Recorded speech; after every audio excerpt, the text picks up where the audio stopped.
And I'm going to go ahead and hit record because I did not do that already. So I'm going to go ahead and share my screen, and I'm going to share with you the PowerPoint that I have on homework. I can share this with you. Um, Come on, do it.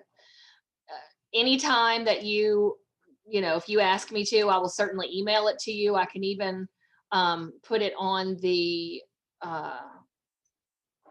okay, where are you? I can put it on the school website if we want, people want that to happen. I can certainly do that. All right, here we go. So I titled it Homework, a Benefit, Not a Bother, because it is something that some of us might consider to be a bother. Okay, wait, I'm sorry, I pressed the wrong thing, and there we go. And I do want to share with you why, we don't have to look at it that way, because it is something that is good for our kids to do if it's being done for the right reason, which hopefully that's what you're experiencing at Honey Island. So I'm going to start off with some homework tips. And the first one is to know your teacher's expectations. We have opportunities for parents to get to know what those expectations are. Your teacher sends home newsletters, or they have a teacher website. We also have the opportunity for you to come to, or this year it was on Zoom, but to come to the parent open house where you could hear your child's teacher talk about what goes on in her classroom or his classroom, and you get to hear about what the expectations are in the room. Certainly, if you've gotten this far in the year and you're still not really sure, you could set up a parent-teacher conference. I know our teachers are certainly willing to do that through Zoom, and so that's something that you could do through with your child's teacher. It's something that you would set up directly with your child's teacher. You can call the school's main office and ask for a meeting, or even a phone conference if you want to talk more about what your child's teacher expects of him or her. The next thing is to make a homework friendly area. So, when you sit down and you are doing your own work, I don't know if any of you have done grown-up school, but but I have, and I can't do it with a bunch of noise. I have an office where I keep paper, pencils. Your student might need some glue, some scissors, things that are within their reach. Maybe you have a little basket at their homework spot. We want to make sure that it's a well-lit place, probably where you're nearby in case they have questions. Because a lot of times at our students' age here at Honey Island, they're not maybe 100% ready to be guidance free. They still need some help on what needs to be done, or they might need you to ask them the questions for a quiz that they might have, or go over vocabulary with them or something like that. The next idea is to schedule a regular study and homework time. Some kids work better right after school, after they've had a snack. Some really need a little more playtime, and you might need to wait until after you've had dinner, especially if you do early dinner. Sometimes I know our kids' after school schedule might dictate what time they do homework. Certainly as our kids get older and they become involved in things after school, if they're not already, we need for them to be in that homework mentality, so that those after school activities aren't taking over what the homework time was, or their commitment to getting homework done. Because y'all, I'm here to tell you, the homework only grows from here. I know that they say typical homework time should be about 10 minutes per grade. So you figure your second grader should be doing homework for about 20 to 30 minutes ish. And your third grader should be doing homework from about 30 to, let's say, 40 minutes ish. And it really shouldn't be more than that. And if it's taken you longer than that, it's probably because you have a child who is struggling for some reason, or has some sort of a diagnosis. And I have 2 kids who have ADHD, so I can totally relate to that. And so when my kids had after school activities, we did an afternoon dose of their medication, because honestly, they just could not stay committed to getting that homework done if they didn't have that extra help for them to get it done. So you definitely want to look at a regular time if possible to get them to get that homework done, and then to help them make a plan. Sometimes they need to break that work into manageable chunks. They might need some sort of a work break schedule. Um, I know when if they have something that's due, let's say at the end of the week, a lot of times that homework sheet, that newsletter says everything that's due for the whole week. It'll be good if you could say, all right, let's do this on Monday, this on Tuesday. My child goes to tennis on Monday and Wednesday night. So we have conversation like, all right, well, you're not going to be able to get that done on Wednesday. So we need to make sure we do it on Tuesday because, Wednesday night, we don't get home until 7:45. And that's really too late for my ADHD child to be, getting heavy hitter homework done. We can do small things, but we can't really work on big projects. So, getting a plan together. And then I mentioned this a little bit, but minimizing distractions, that really means no TV. They should not be having loud music, taking phone calls or have their YouTube videos up playing while they're trying to get their homework done. But mom and dad, that even means you. I don't know if you've ever tried to get something done or read a chapter of something while someone is on the phone near you, but that is just about impossible to do for me. So I can only imagine that, our kids probably need quiet too. So if you're the person who's on the phone or watching TV in the next room, like my husband likes to do when we're at the kitchen table working on homework, that person really probably needs to go in another room so that, the child can be noise free while they're getting that homework done. Like I said, it should be about a half an hour. So, they'll just have to watch that show in another place. Okay. We also want to make sure that your student does their own work. One of the things, guys, I have been doing a little substituting these last few weeks, just with, people being on quarantine or whatnot.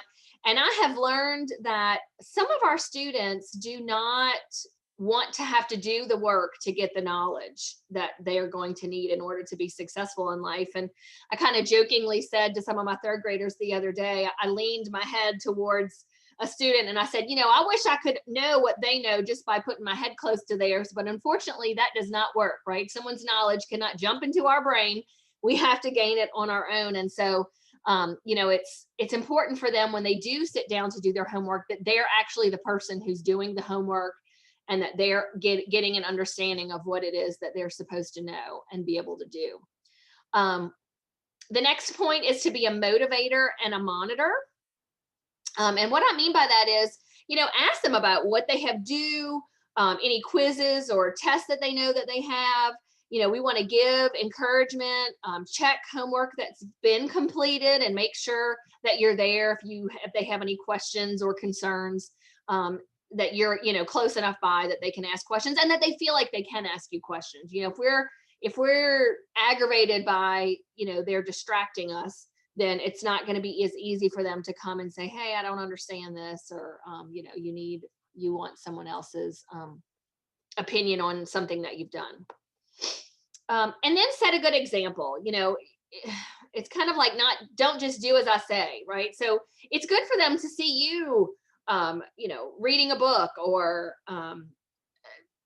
do balancing your budget. I don't know who really does that, but it was a suggestion in the article that I read. So just having them see you do the work that you need to get done.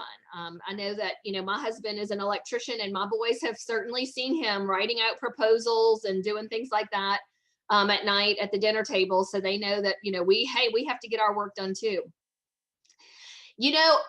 As an adult, I love it when someone praises my hard work and effort. I tell people my love language is words of affirmation. I need to be affirmed even as an adult. So of course, our kids love it when we do things like post their, test grades on the refrigerator, or, they hear us telling other people in the family about, their academic achievements. Hey, Kevin made the honor roll, this 9 weeks, and, we're so proud of him. It's just good for them to hear, your praise of them, whether it's directly to them or even to other people. And hey, if they're still having problems or you're still having problems getting the homework completed, please talk to someone. Okay. Talk to your child's teacher about, what's hard, and maybe they'll have some ideas about what you can be doing to make that a little easier. And it might even be, hey, do every other one, or take a look at this, if that's hard, something like that. Maybe they're having trouble seeing the board, or maybe they're really having a learning issue, or they have some sort of attention issue. So any of those things, we definitely want to make sure that we're getting help for the things that they need, so that we can help them be successful.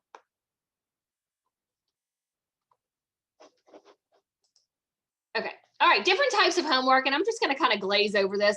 There's practice that is designed to help your student learn and remember things they learned in class, right? So that's just, I learned this today or yesterday, and now I'm supposed to be practicing it at home. Sometimes, and I think probably maybe more this year than ever before, you might be seeing your child do material that hasn't necessarily been taught in class. It's kind of like, it introduces them to the idea of how to do it. And then the next day, the teacher will teach it in class, so that they've kind of already seen it and maybe been familiar with it. That might not be happening as much necessarily at Honey Island, but I think as our kids get older, we call it a flipped classroom in college, where you do the practice and then the teacher teaches it after, which I know kind of seems like crazy, but it does work for some students. And then we have extension homework. That's usually like a project that your child might be doing over a period of time. If your child is anything like mine, they want to get the project done way before, or my other child who would tell me the night before at 9 o'clock that something big was due the next day. I had one of each. So bless you if you only have the one like my oldest one.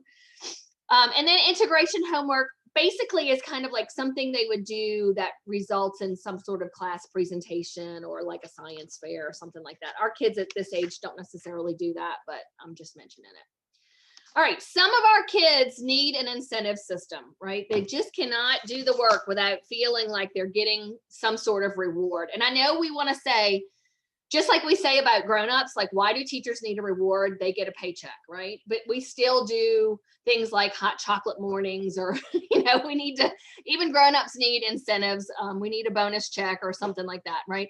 So kids need that too. So reminding the child maybe of a fun activity that they're going to do when homework is done, that would be a simple incentive, right? Just giving them something to look forward to when they're finished homework, let's say for that day. And it's just something you might even use as a reminder, like, don't forget, when you're finished, you get, half hour on your Xbox, or you get to watch whatever show we recorded on DVR, something like that. Then we have more elaborate incentive systems. And this is for kids who have maybe more significant homework problems. Something where they might earn points over a couple of days. The most important thing about elaborate incentive systems where they earn points is you really need to include the child in the deciding what the reward is going to be, right? Because anytime we try to get our kids to do something and they haven't helped us come up with the reward, they're not invested. Okay, that's the main problem, is that they're not invested in it, and so they're not going to be as willing to work for something that you thought was a great important thing and they don't think it's a big deal, right? The other great thing about having them come up with it is you can remind them that that's what they agreed to, right? So having conversation before, whether it's a consequence or a reward, is always the best idea, because then you can say, remember, we said this was what was going to happen if we did this or if we didn't do this, right? So it's great to have their input. Another idea was building in breaks. Again, if your child just cannot make it to the end without some sort of a reward, all right, 10 minutes of work, then you can go outside for 10 minutes and come back, or what some sort of a break, or maybe they're going to do 10 minutes of work and then have their snack, or something like that. Just you just want to make sure that it's not something that gives too long of a break, because then they might not want to come back to it, right? Again, also letting them decide what the reward is going to be, or what they can do during the break, may also help them have more buy-in for that idea. And then the last one is building in choice, which means it's kind of sort of like saying to your child, do you want to start with science or English, right? Or do you want to do your homework, at the kitchen table or at the coffee table, where, whichever room is, we still want to build in quiet and all that, but giving them some choice so that they can feel like, they had some say in what they did, in how they have to do it, how they have to get their work done. So again, it's a motivator, but it also can help reduce power struggles between you and that child. So when you're developing an incentive system, the first thing you want to do is talk about what is the problem behavior. Maybe the problem behavior is they complain about having to start every time it's time to do homework, or they rush through the homework to get it done and it's not done well, or it's there's a lot of mistakes, right? So what you want to do is you want to set a goal. Maybe the goal is Joe will bring his homework binder home, because I know I have some parents who say, I don't even see the homework, or she says she doesn't have homework. But your teacher's newsletter will tell you if they have homework or not. And you can always email your child's teacher, and they really are supposed to email you back, I think, within 24 to 48 hours. So you should know, what whether or not your child has homework. And more than likely, your child's teacher is going to say, I give homework every week. So, setting a goal, the goal might be Joe will write his assignments down in his assignment book for every class. Again, we don't do that here, but as they get older, they will have to do that. And then deciding on rewards. Once again, it is so important for them to be a part of deciding what the rewards and even maybe what the consequences will be. You will be surprised that, kids actually are usually pretty realistic. Let me read what it said. So a loss of some privilege maybe, or something like that. Kids will usually be pretty honest and realistic about what they think the consequence should be if they don't do what they're supposed to do. If you find your child is earning more consequences than rewards, then you might want to revise the incentive so that your child can be more successful. Believe it or not, it is rare for an incentive system necessarily to work the first time. So, if you're trying to get them to work for something and it's not, what I find typically is that the incentive was not attainable, or the goal was not attainable. Like we have a check-in, check-out program, and sometimes if we set their goal for points too high, it just seems like a mountain that can't be climbed, so you do kind of have to start with something that's maybe a little more realistic. And also, we know that novelty wears off, right? So you might want to change what the reward is, change it up over time. And then the other thing is to write a homework contract. I mean, you may or may not do this, but again, having something in writing will give you something to go back to with the child. It sort of takes the battle off the table, right? So if the child is supposed to be earning points for doing something and they didn't do it, they just simply don't earn the points. That really takes that fight, out of it. Well, you were supposed to not complain. And so you didn't get a point for not complaining today because you complained, the whole time. It was time to get homework done. If you are having difficulty with designing an incentive system that works for you, give one of us a call. You can talk to me. You can talk to your child's teacher. You can talk to the mental health provider, Miss Jill Gus. She and I work together a lot, and certainly one of us can help you with maybe a specific issue. All right, let me check and just make sure I'm not missing anything. Okay. I did want to mention, and I see that I have a few more minutes, after school restraint collapse. It is a real thing. A lot of times when I say it to people, they're like, what? This is the child who comes home after a long day of school and they just lose it. It's almost like it's a temper tantrum. They seem to just have an emotional meltdown at the end of school. It happens more often at the beginning of the school year, but of course we just came back from Christmas, right? And so anytime we have a prolonged break, I think it can kind of start it back over again. But these kids who have after school restraint collapse, that's what it's called, right? So it actually has a name. They're typically your sensitive, intense, anxious kids, or maybe kids who struggle with learning and social skills. And they just have to work so hard during the day to hold it together, keep the peace, get their work done, whatever it is. And they get, after they've done that all day and they come home, it's like a big bubble that just needs to burst for them. And they know that you're kind of like a safe person, right? You're their safest person, I hope. And so they're just, that maybe they're tired and overstimulated, whatever the case may be, and they just seem to really lose it when they get home. If you're nodding your head thinking, oh my gosh, this is what is happening to my kid, I do want to share with you, first of all, it happens most likely because they're just using a lot of energy at home to be well behaved, navigate, the social aspects of school and getting the work done. They're not allowed to leave their classroom. I mean, there's a lot of good reasons this year for after school restraint collapse, right? I mean, I'm not saying they never leave their classroom, but like they're used to being a lot more mobile and even mixing with other students. One of the things I've noticed this year is if I have a student who maybe has some social issues and in years past, they could find kids in other classrooms that they might play with who are maybe more on their social level. Well, this year we're not grouping with other classrooms. So it's causing a bigger issue for some kids who have social issues because they're not really spending time with kids who are in other classrooms. So again, that is a challenge that I think some of our students are having. So now they're waiting until they're safe at home, right, to unleash all of the pent up emotions with the people that they trust and love. I do want you to know it's not, that they're tantruming to test you or get their way.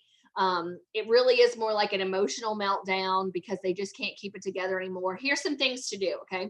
Validate your kids' emotions, right? Let them know, hey, wow, I have days like this too, or it must have been a really long day today, or something like that. Just trying to, help them know that you can relate to what they're going through. Seriously, try not to take it personally. This is one of my biggest mom things, is to try not to take my kids' behavior personally. I really try not to let my feelings be ramped up by their feelings. I try not to let their feelings kind of like absorb them myself. Finding a way to decompress at the end of the day, whether it's doing something outside, going to their room, not in a punished way, but just on I think you need like a personal timeout, and helping them see why that might be. And, they might want to listen to music or just have maybe something that they ritually do daily to decompress from the day. That means that you have this conversation not when they're having the freak out, right? We really want to set them up for success by saying, I notice sometimes after school when you come home, this is happening. Let's talk about some ways that we can prevent that in the future, or help you get through. I really want to help you get through that. Here's some things that Miss Kelly, which by the way is what your kids call me at school. Here's some things Miss Kelly said we might want to try to do, right? Connecting positively when you see your kids after school, not asking questions about homework or, what they did, but just maybe a smile, a hug, giving them some space after you pick them up. I'm just checking my time. Making sure they're not tired and hungry, because I don't know about you, but when I have people who are tired and hungry, they're usually not lovely and I don't like them and I want them to go away. So the best way to handle that usually is to just stick some food in them and get them some energy to help them keep going. One of the things that the article that I'm kind of referencing from mentions is to try to stay connected with them during the day by maybe sending a note with them in their lunchbox, or letting them take a picture of the two of you together in their backpack. Some kids really do need that. And it really might help if you have a student who really has a hard time separating from you. Having little rituals like a kiss on the hand, like the kissing handbook, if you've ever heard of it. You should read it with your child if they have trouble with that. And then, keep, like I said, keeping a picture of something like you in the backpack. So once they've completely calmed down, right, that's when we want to have conversation about what we could do better the next time. We want to make sure that they know that they're loved no matter how they behaved when they got home. But that we really do want them to tell us with their words, what's going on. And it's just important that they know that really you are their safe zone, and that you need them to be able to tell you what's going on or what's bothering them, and not just act out. But again, that's not a conversation you can have while it's going on. Well, guys, it is 6:29, and I said we would not go over half an hour, so I'm going to sign off. But just know you can always reach me at the school's main number. Our student assistance team chairperson is Miss Beverly Mayer. She is the person who handles when we have students who maybe have some sort of a learning issue that, and they need some extra help, whether it's, the teacher to help them decide what they need and whatnot. And you can also contact any of our administrators or faculty through our school's faculty page. If you click on the person's name, it will take you to their email address and allow you to email them. And I certainly encourage you to do that if you need to. And Kelly, I'm going to jump in for a second if you don't mind. Yeah, no, this is Miss McGovern. She is our assistant principal. Hi, everyone. Thank you so much for joining in tonight. A big shout out to y'all I know it takes up a little portion of your evening, and I know myself, I'm feeding my child as I'm on this meeting right now. So once again, please go ahead and shoot me an email with your name and your child's name and their teacher, so that I can make sure that your child is rewarded for you being in attendance tonight. They will earn a buzz buck, but I also have a special treat that I will be giving them tomorrow. And also, if you have any suggestions on what we can do to really promote this counselor chat, it's a great 20-minute session that Miss Kelly does. If you think maybe a different time would work best, we just would really like to see more participation, or a different type of reward for the children whose parents do sign on. Let me know your thoughts. That would be very helpful. Awesome. Thanks, Miss McGovern. Yeah, thank y'all. All right, guys. Good night. Appreciate it. Thank you very much. Welcome. Thank you. You're welcome. Have a good night.